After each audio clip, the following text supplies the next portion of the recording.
You're listening to the Mako Minute, the 482nd Fighter Wing podcast.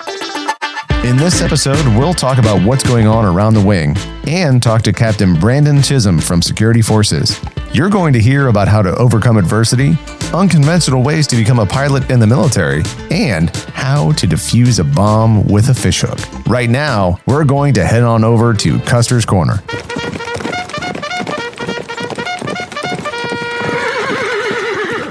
Hey everyone, welcome to the second episode of Custer's Corner. I'm Staff Sergeant Nicholas Swanson, and today I'm joined by our Wing Commander, Colonel Brandon Kelly. Thank you for being here. Always. This is fun. Second episode here, second better than first, and it'll get better as we keep going. Absolutely. So let's start off with the big one, Miami Air and Sea Show. You were front and center. What's the most that stood out to you? One, the Makos, obviously the Makos and what they did and supported. The entire base, we hosted every aircraft that was part of that, pretty much, from the bombers, other than the B-2, of course, it flew in, and the fighters that were part of that. And just the dedication of our airmen giving up a good chunk of their holiday weekend to support that. That's what stood out absolutely the most to me. That's awesome. You did interviews during it? We did. We sat down with Senator Scott from Florida, talk about future fighter mission. Lieutenant General Healy was there, our commander of Air Force Reserve Command.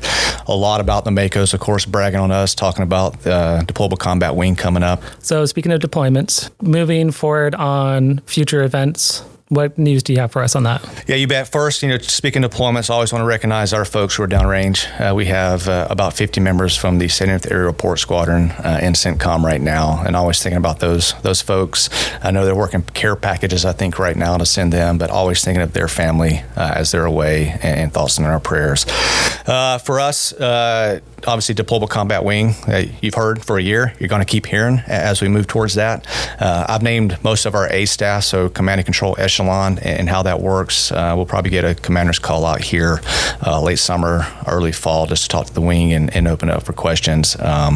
Ultimately, it boils down to what I've always said. 93% of the wing is going to stay absolutely who they are, where they are, doing exactly what they do, being experts in their AFSCs.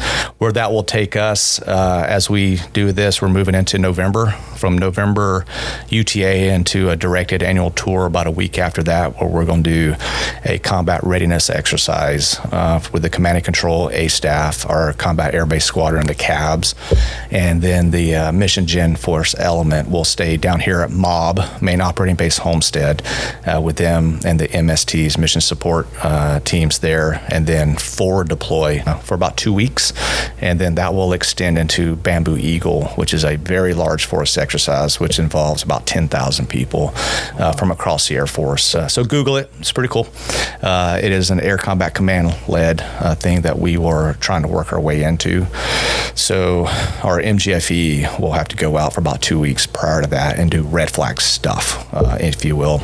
Then everything we did in the combat readiness exercise that we talked about a minute ago will then forward deploy to a location we don't know we are with, and we'll set up our deployable combat wing with our cabs, and they will be doing, when the runway notionally gets blown up, they'll have to go out and fix it.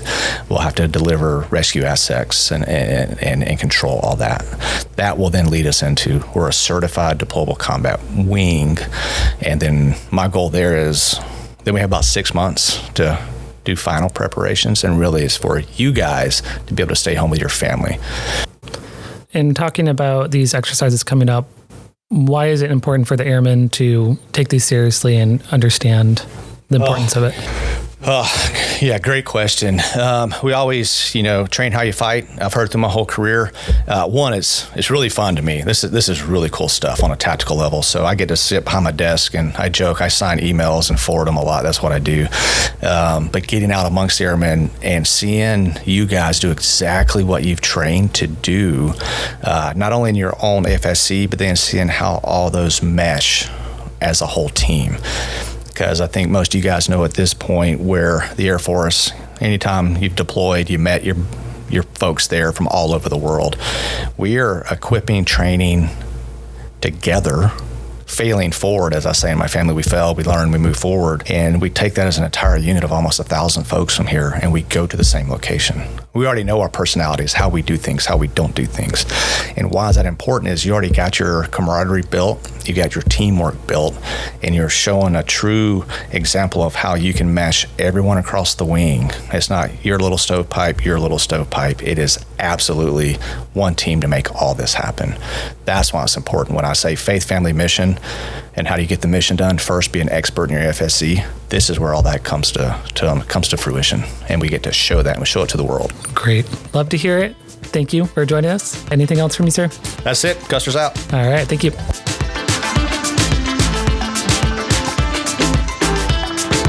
Brandon Chism, rank-wise Captain Chism, which is very weird to say since that is as of April 16th. Recently Captain. Congratulations. Thank you, by the way. So as far as the base goes, I'm the operations for security forces. Okay. Is it fair to say the security forces, I mean, you guys are the cops, I think that's perfect. but you do a lot more? As the career field does a bit of a pivot, we're getting away from primarily cop, if that makes sense. Law enforcement will eventually become a special portion of security forces. The career field as a whole will be focusing on base security-based defense. Okay. Traditionally, we're known as cops, and the elite thing is kind of what everybody knows us for. Unfortunately, the writing of the tickets, the maintaining of speed limits, the people who come get you from downtown when you've gotten a little too drunk or belligerent.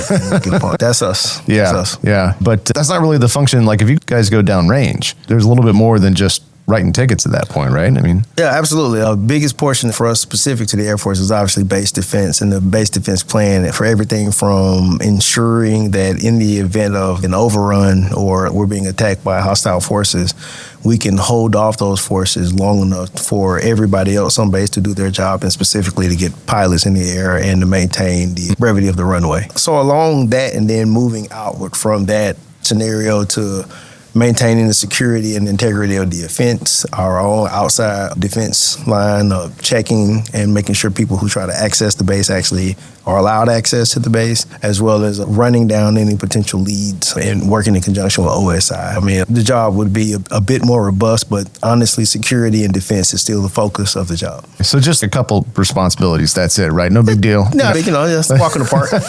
Nothing serious, right? I mean, but you haven't been in security forces the whole time. I have not, and I'm still learning. Honestly, to me, I'm drinking from the fire hose. In my humble opinion, coming in as a prior enlisted guy from a different career field and then learning security forces from the old side is kind of like bypassing, or if you will, kind of cheat code to the building blocks that allow my airmen and my NCOs to be as good as they are. Right. Every day, I think we have a great relationship with each other. I'm quick to remind them that I am learning from them. Like, I get it that I'm prior EOD. I get it that I've served at a variety of ranks. But at the end of the day, if somebody asks me a security forces specific question, it's an expertise-based thing, I'm quicker to ask one of my staff and to just say, this is what we do. They've been doing it. They've cut their teeth in it. And right. So I'm still learning. And I'll always learn, obviously, but I am far from expertise in my field. One of the things you said that really kind of caught my ear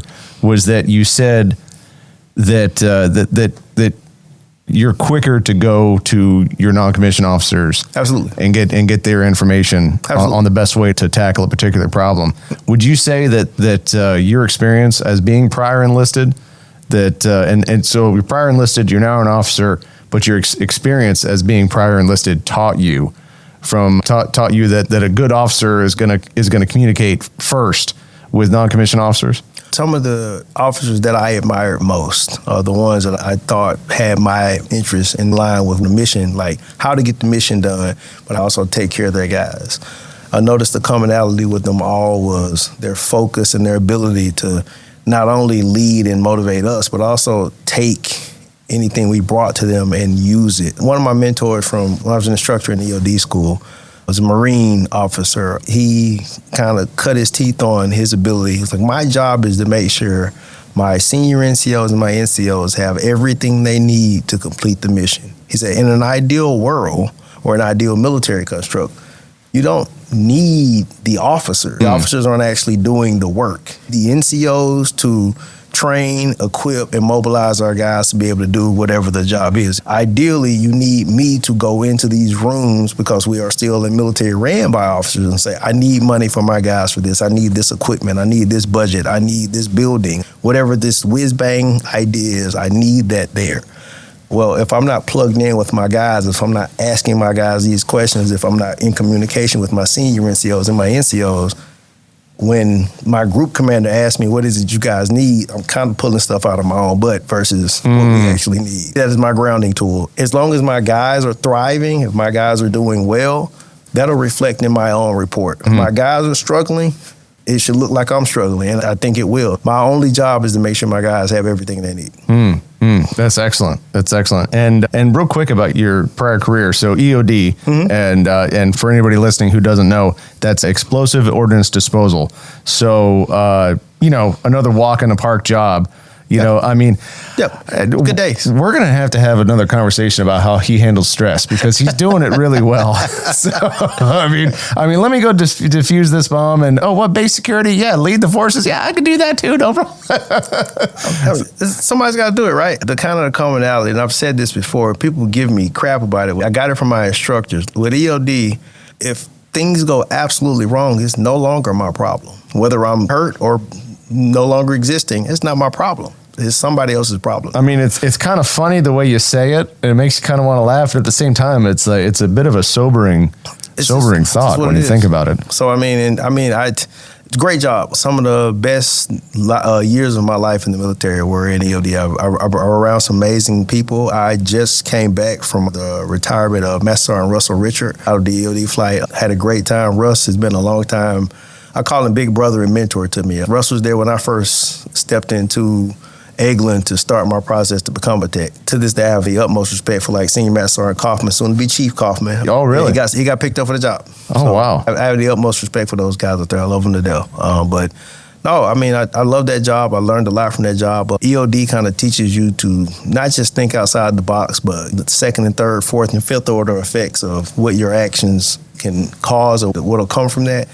I'm forever grateful for that. When you talk about thinking outside of the box, do you have any real world examples of where you can paint a picture of what you mean by that? You were deployed as EOD. Can you think of any situations where you were just like, man, I'm really going to have to use this noodle between my ears right now?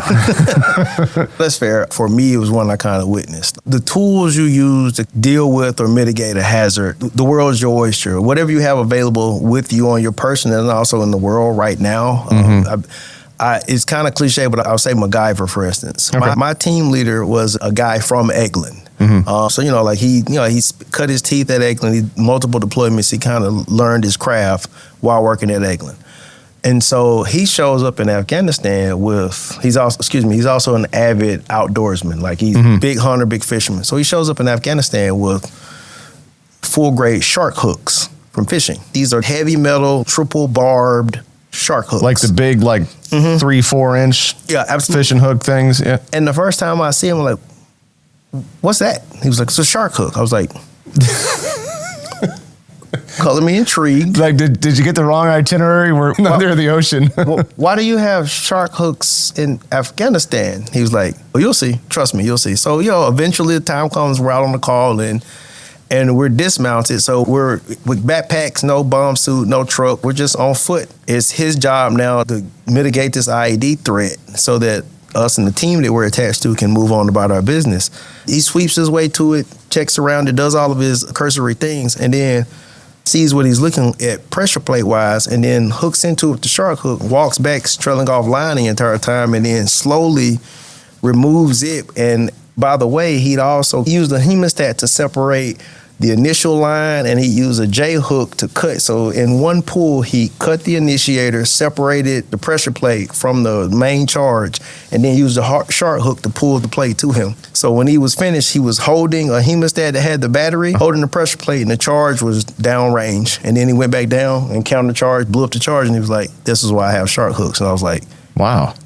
And, again, I don't know, to hear there was a guy that showed up in Afghanistan with shark hooks, I'm like, what? And then when I saw it in action, I was like, okay, I was playing checkers, this guy's playing chess, and I clearly need to watch him work Yeah. for the next few months. I tried to soak up everything I could from him. He had a particular way about doing it.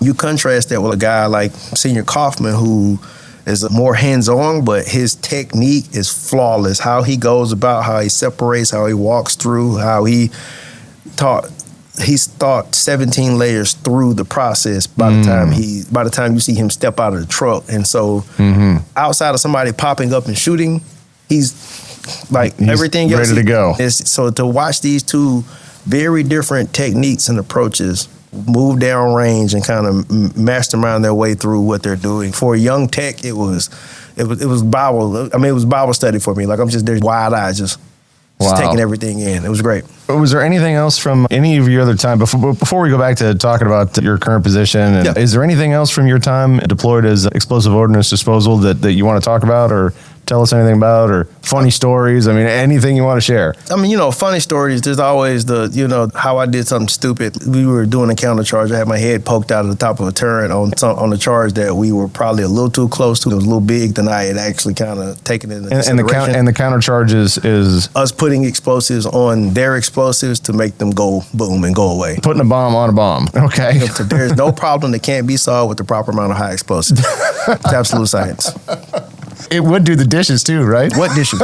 Exactly. Got a body that needs burying? What body? Yeah. It works. It just works. So you popped your head out. Yeah, I had my head out the turret. I probably should have closed the door with my head inside the turret, but I didn't. And when I initiated the charge, it's that old sound we all know of, like firing a weapon with no ear pro. Ooh, oh yeah. Immediately. Bell rung, little woozy, like, oh. And my team lead looked up. He was like, Chism, did you have your head out the door? I did. Yeah, I didn't do that again. I learned the hard way on that one. Lessons were learned. Eggs were scrambled, and things moved on. It's like that old saying, some people learn things by reading it, other people learn things by being told, and the rest of us just have to touch the electric fence to find out. 100%. Yeah. My aunt always called it a bought lesson is better than a told one. Those ones you have to pay for, those are the ones they stick with you. Oh yeah, they sure do. I got a few scars for some lessons that I've learned. 100%. Yeah, so a little bit about your current position in security forces now and stuff like that. So you're in a full-time slot down here, right? Yep, AGR slot. Yes, sir. Active Guard Reserve. And so do you live locally? Yes and no. I'm in Tamiami. There's a guy that I found on rent.com, and he owns a few homes in the area. He is known for renting out rooms. He was like, this is how I meet people. I rent out rooms, put them on short-term leases, and if they stay for 3 months, they stay for 3. Some dudes stay for 8 years, and they're here too. And which worked for me because I was looking for a cheap option. For $800 a month, I rent a room. I'm a geo-batch in that sense. However, my wife and daughter are in the Atlanta area. Okay. Oh, well, so that's got to be a challenge in itself. It is, but Sim Gumby, man, always flexible. We figure it out. So right about the time we were planning on how to make this work, when I was applying for the AGR slot, and my wife's in Atlanta and that's going to be in Miami, how we're going to make this work, I get this flash pop across my screen called Frontier did this thing that popped up, and it was essentially, it's a getaway pass or something like that. And I was like, all right, let's look into this. And at that time, it was $6.99. You purchase it, and then for the whole year, if you bought a ticket within 24 hours of flight, you could get minimal fees on the ticket and fly anywhere you want, anywhere that Frontier flew. And I was like, all right, well, let's see what this is about. Yeah. So once the dates opened up, I knew I wanted to leave on a Friday. Technically, 24 hours of Friday is Thursday, so at 12:01 a.m. on Thursday, I looked in, and it said I could fly Friday at like 8 o'clock at night for $15. I was like, bought. And that's been the game. Yeah. And so I do one-way flights home for less than what it would cost me to put a quarter tank of gas in my car. Yeah. And then I come back usually Sunday night. And to add on that, because I said it can't be easy, I didn't necessarily mean on you. Right on. I mean, because you're having a wife and kid. Yep. And I always find that when we put the uniform on and walk out the door, that's the easy part for us. 100%. I mean, because they're still sitting at home, and now there's this void where you were. Your wife's got to be an amazing person. Wife's a trooper, first of all. My wife's a first-rate trooper. I keep trying to coax her into joining the JAG Corps, but she's not having it. My wife doesn't listen to me either. And probably for the better, if we're honest. They're not listening for a reason, and we should just let it go, but we're not going to. When I first brought the idea of me potentially applying and maybe getting this position, and they look like, all right, so when are you going to be home? How often are you coming home? What are we talking about? I've talked to my commander about it. If this is something you're okay with me doing, I can be home every week. Sometimes I can take leave and be home for longer than the weekend. Or like, XYZ pops up, I can just pop up home when you need me to pop up. I can do that. But it does mean you're toting the load. I need to know how you feel about toting the load. Is it going to be a problem? Yes, I know you're already used to toting the load, but let's have this conversation. At first, she was apprehensive about it. We've had a couple rough patches. It is what it is. Yeah, but it's marriage, right? 100%. It ebbs and flows. And so it's like, all right, I will give it a trial. Let's see how it goes. Let's see how much you come back. Let's see how long you stay. Let's see where your head is when you're home. And so, at first, I said it probably the first 6 months. If I didn't have obligations here, obviously UTA weekends. Right. The drill weekends, you got to be here. But when I didn't have obligations that required me to be in South Florida, I was in Atlanta. I didn't go home and hang out with my parents. I didn't go home and hang out with my boys. I was at home. I was either helping my daughter do homework or doing stuff around the house. The honey-do list. Yeah, 100%. Trying to let her get out. And she was like, okay, I can work with this. And got kind of settled into the role. My orders started, and then we started looking for a home. So when it came time to purchase, bought a house and put it a little bit closer in terms of places, schools we were looking at, and what was going to be beneficial for her. Thus far, it's worked out. I'm sure we'll hit another patch at some point, but right now, things are rolling. Well, it's life. Yeah, 100%. I mean, like you said, it ebbs and flows. A funny thing happened to me this week. So I'm a traditional reservist, right? 1 week in a month, 2 weeks a year. So I'm down here on my annual tour, part of my 2 weeks a year commitment. I live with no traffic, it's an hour and 10-minute drive north. But it's just far enough that I can't really commute, especially if there's traffic, then it's 2 hours to get home. 100%. So know that game. Yeah. But my son all year long, he's part of this theater group, and his older sister, my daughter, she is one of the counselors that helps put this theater group on. The play that they put on, which is Shrek the Musical. Okay. I don't know if you've ever seen it. It's hysterical. The play they put on was last night. Yeah, exactly. The look on your face says it all. You've been running and gunning. So I left here at the end of the duty day. It was about a 2-hour ride, and I went straight to the theater, saw the play, kissed everybody, and got back in my car and drove back down here. Now, I'm not trying to talk about my struggles here. What I'm trying to talk about is one of the things that made it all worthwhile. And you probably have this feeling too. The hug you get.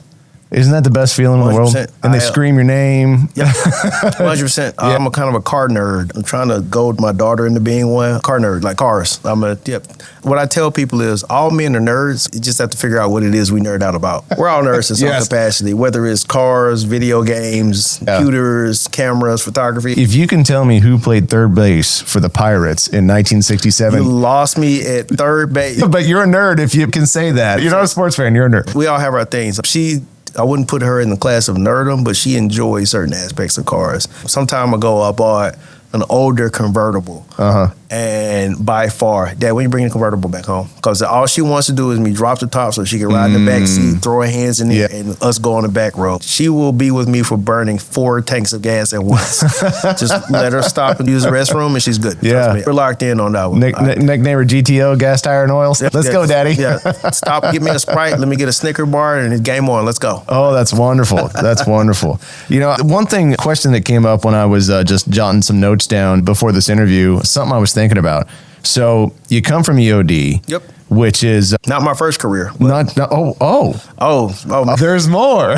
So I assumed that we even got here, not even because of my position, but because maybe you'd heard some of the tall, horrible tales of what I call the tree of terrible, of how my military career. Tree of terrible. Because trees have branches, and you could just climb down the tree, or you could fall and hit multiple branches like I did. That makes for an interesting story, or at least a tale of what not to do. Right. So my journey starts at West Point, and then enlisted in the Air Force as a nuke maintainer, and then EOD. So EOD's down the road. Yeah. So you started at West Point. Yeah.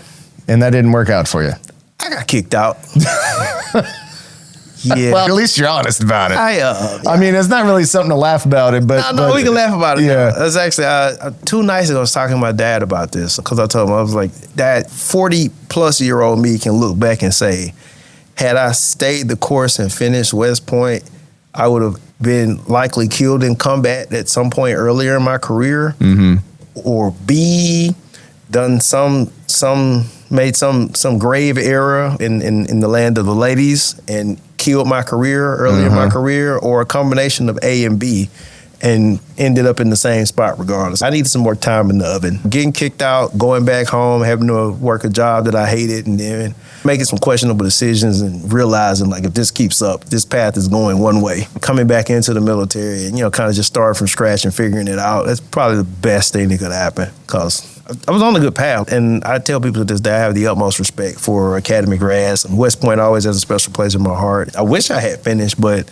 had I finished, it'd have been bad. You couldn't tell me a thing already. So you knew it all already. It needed some adjustment. While it's tragic that I got booted, I needed to be booted. It's just what it is. Yeah, that really speaks to a lot of the person you are today, though. Gotcha. I mean, because you've got to be one of the most personable people on the base. Anybody can come up and talk to you and have a conversation with you, and I think that really means a lot. Appreciate it. That actually speaks a lot to the question. So, coming from your real world experience in EOD as enlisted, and then you get a commission and come over here to security forces, right? And so now you're having to sit in that officer role. And some of the people here knew you as EOD before you first put on lieutenant. What is that feeling where you're sort of promoted amongst your peers kind of thing? Do people treat you different? To me, at least personally, there's no difference. As far as the promotion, that's the way of the military. You know it from the east side. There are those of us who stay E4s or senior airmen for quite a bit longer than some of our peers. And then there's the blaze through the first 5, 6 ranks like it was nothing. So that's the way it works. 1 week, we go drink together. The next week, you're my soup. Except on the east side, you don't get the opportunity to just be in another shop now because you put on staff or tech, or you made staff tech quickly and now you're a master. It's your job to be in charge. I would say at least the way the reserves work, they're not quick to put. Matter of fact, it's pretty hard to get put back in charge of people that you were formerly working with or for. Right. And so, yes, there are people I know that knew me as tech sergeant, staff sergeant, various levels, but there's been no treatment. And then I happened to start an organization where at that time, Senior Romeo, now retired, had the wherewithal to be like, hey, I know you want to come over and train and start working with the guys. He's like, they need to know you as lieutenant. Don't come here as sergeant first. I was like, all right, Rob. So I trusted his wisdom the same way I do now with all of my other senior NCOs and NCOs. But yeah, I think I was probably sheltered from any negative effects of ranking up. Being old now versus what I used to be, and being old versus what you get on the east side. Because like you said, that happens every day on the enlisted side. Well, first of the month, you find out who's going to be promoted above everybody else. If we're doing it the way we're supposed to be, if that person just put on staff or put on tech, they now technically outrank on everybody and are to be listened to and respected as such. Yeah, and I think your humble attitude towards most things, I think has definitely got you a long way. Which leads me to the next one. If you had any mentor nuggets, if anybody's listening to this and they're looking at your career and like, wow, this guy is really doing well, what piece of advice would you give to somebody? I'd say whoever it is you're looking at, especially if it's me, come talk to me. Let's talk about Air Force shortcuts. Please don't learn the hard lessons the wrong way. In any high school or college kid that'll listen to me, it's like, for instance, thinking about flying. Like, hey, you can go to the academy, and that is a wonderful pipeline. Again, you know how I feel about the academy. But if your true dream is, for instance, to fly a fighter, go get your pilot's license and let's find a mentor somewhere on this base so we can get you in touch with the ops group so you can start having these conversations. They have open AGR slots for our fighter squadron here right now. Really? And so if you can apply through those guys and they'll bless you, you're going to go into the pipeline knowing you're going to fly F-16s at Homestead versus whatever version of maybe you'll get going through the academy.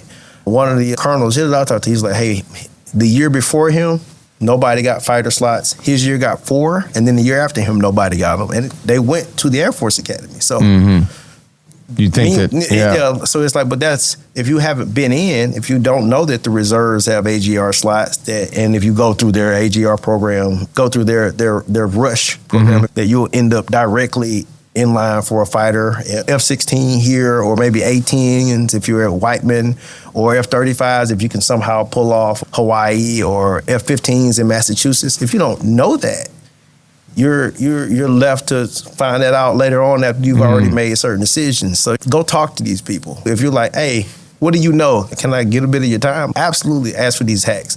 After your years in the military, I'm sure there are certain things you know, not just about your own career field, but other career fields you've been around. It's like, hey, here's how you set yourself up for success so you can kind of skip and not have to learn some of these things the hard way. Well, I was maintenance before I was public affairs. And one of the things I try to tell people all the time is that I'm a mechanic in the civilian world. I'm an aircraft mechanic in the civilian world. I was able to get my civilian certificate because of my experience in the military. I didn't have to go to another school. I showed up to the FAA with my DD-214 and they looked at it and they said, you're clear to take the test.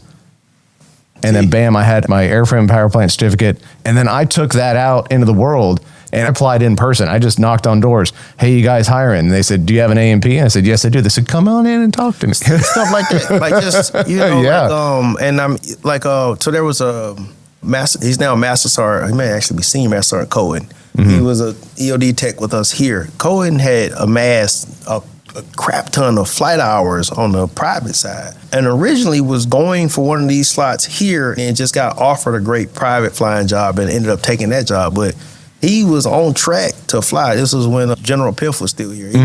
Piff had signed off on his package. You know? Oh, wow. He had one of like 5 open slots. Yeah. So, you know, like it's... For anybody listening to this, even if you don't want to fly yourself, I want you to remember this episode and what you heard here. And when you hear somebody say they want to fly fighter jets, remember what we just talked about, because you can spread this information. 100%. You can really change some people's lives. One more nugget on that before you close out. No, I'm not going anywhere. Because these are like the nuggets I try to give to high school and college kids all the time. Like, for instance, if I say to you, I want to go be a Marine officer, are you automatically thinking that I want to fly? No. Right. And I haven't checked the numbers lately, but typically in a normal year, Marines are the only branch that have pilot slots that go unfilled, because usually if some kid of any age or any gender says they want to be a Marine officer, it's not because their parents flew for the Marines. It's because they fought for the Marines, and they're thinking usually for some version of the ground. Right. And even that small percentage that wants to fly is thinking choppers. Right. But they fly the same airframes as the Navy. Right. So...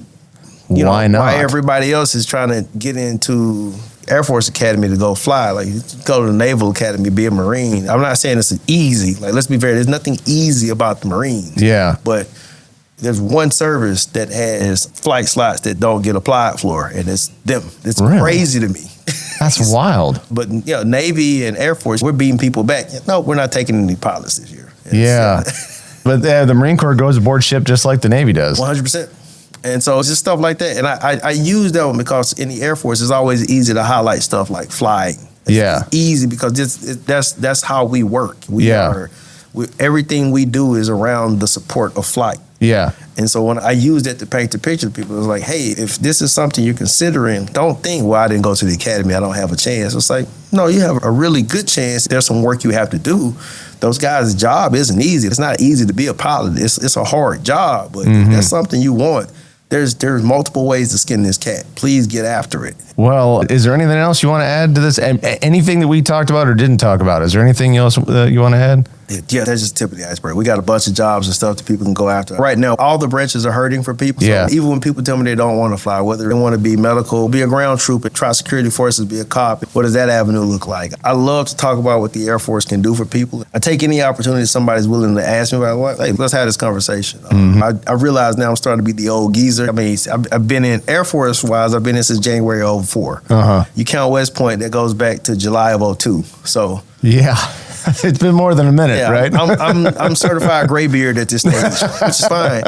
But I enjoy talking about it because the Air Force has been, for me, it's 4 degrees and multiple career pivots, a couple of deployments, a couple of surgeries, because, I've tried to break myself a couple of times. Yeah. I've been very well handled and maintained by the Air Force. And I try my best to put that out for people. It's not that I'm on some recruiting pitch, but if you don't have anything else going on, if you've been thinking about it, like, let me tell you the ways. Yeah. There's a lot of jobs out there. 100%. Careers. And they're wonderful. Like, and they're not, like you can, I mean, yes, we're going to get some time out of you, 100%. We're going to get our 6 years or whatever it is. But in that time, you can get quite a bit out of us if you do it right. Yeah.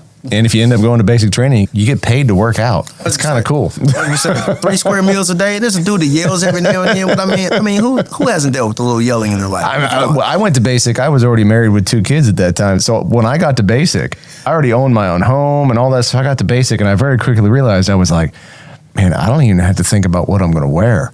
They're going to tell me what I'm going to wear, when I'm going to eat, what we're going to do today, when I'm going to sleep, when I'm waking up. I was like, it's been so long since I didn't have to make decisions. Right on. Like, it's cheat code. 100%. Yeah. I agree. Well, hey, well, thanks for coming in and talking to us, Captain. I really appreciate it. This was great. I think we should try to schedule a time where we can get you back in here and maybe talk about some other stuff. Yeah, you are a wealth of knowledge and information. I got to tell you, is that, and I'm not just saying this because I got like some kind of bro crush on you here, but you're actually very inspirational to be around, just to hang around. So it's been really great, and I look forward to talking to you again. I can't wait to come back. It's been great. That about wraps it up for this episode. If you'd like more content from the 42nd Fighter Wing, be sure to like us on Facebook and follow us on Instagram. We'll see you next time on the Mako Minute.